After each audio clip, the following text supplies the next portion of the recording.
শ্রম ও কর্মসংস্থান উপদেষ্টা আসিফ মাহমুদ বলেছেন, নানা ধরনের ষড়যন্ত্র করে শ্রমিক বিক্ষোভকে উস্কে দিচ্ছে বহিরাগতরা। তাদের বিরুদ্ধে কঠোর ব্যবস্থা নেওয়া হবে।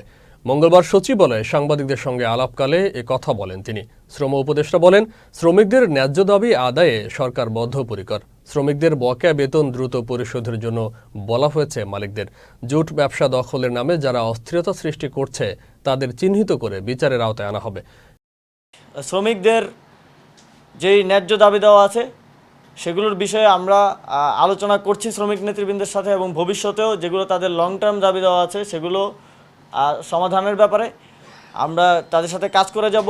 কিন্তু যারা ষড়যন্ত্র করছে এবং দুষ্কৃতিকারী যারা আছে, যাদেরকে চিহ্নিত করা গেছে, শ্রমিক নেতৃবৃন্দ এক্ষেত্রে একমত হয়েছেন এবং আমাদের কাছেও তথ্য আছে, তাদের বিরুদ্ধে সরকার কঠোর ব্যবস্থা নেবে। এ ব্যাপারে কোনো ছাড় দেওয়া হবে না।